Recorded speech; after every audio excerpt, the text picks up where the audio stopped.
রাজ্যে শিল্পায়নের শোপিস হলদিয়া পেট্রোকেমিক্যালস, কিন্তু আর্থিক সংকটের জেরে কার্যত ধুঁকছে এই সংস্থা। মূলত প্লাস্টিক উৎপাদনের জন্য ব্যবহৃত পলিইথিলিন, পলিপপিলিনের মতো রাসায়নিক ছাড়াও বিভিন্ন রাসায়নিক পদার্থ তৈরি করে এইচপিএল। কাঁচামাল হিসেবে লাগে ন্যাফথা, কিন্তু আর্থিক সংকট এতটাই ন্যাফথা কেনার টাকা জোগাড় করতে পারছে না এইচপিএল। প্রভাব পড়ছে উৎপাদন ক্ষমতায়।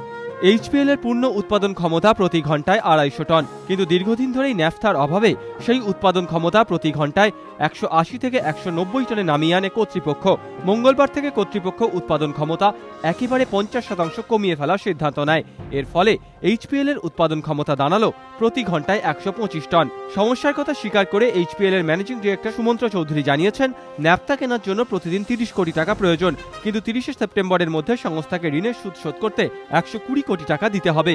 এর ফলে সাময়িক সংকট তৈরি হয়েছে, তবে দিন 7 মধ্যেই সমস্যা কেটে যাবে।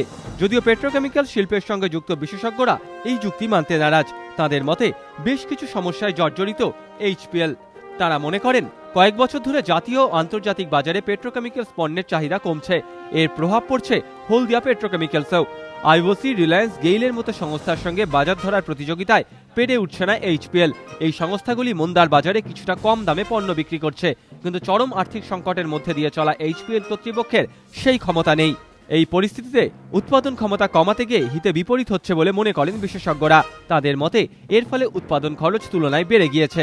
এই পরিস্থিতিতে হলদিয়া পেট্রোকেমিক্যালসের ঘুরে দাঁড়াতে 3টি দাওয়ায়ের কথা বলছেন বিশেষজ্ঞরা। 1.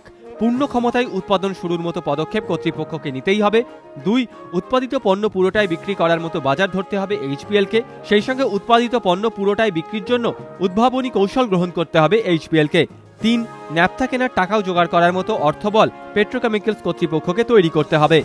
বিশেষজ্ঞদের আশঙ্কা, এই মুহূর্তে বড় কোনো সংস্থায় এইচপিএল এ বিনিয়োগ না করলে অনিশ্চিত ভবিষ্যতের দিকেই হাঁটবে এই সংস্থা। এমনকি পরিস্থিতি না বদলালে এইচপিএল বিআইএফআর এর অধীনেও চলে যেতে পারে। ধ্রুবজ্যোতি প্রামাণিক, এবিপি আনন্দ।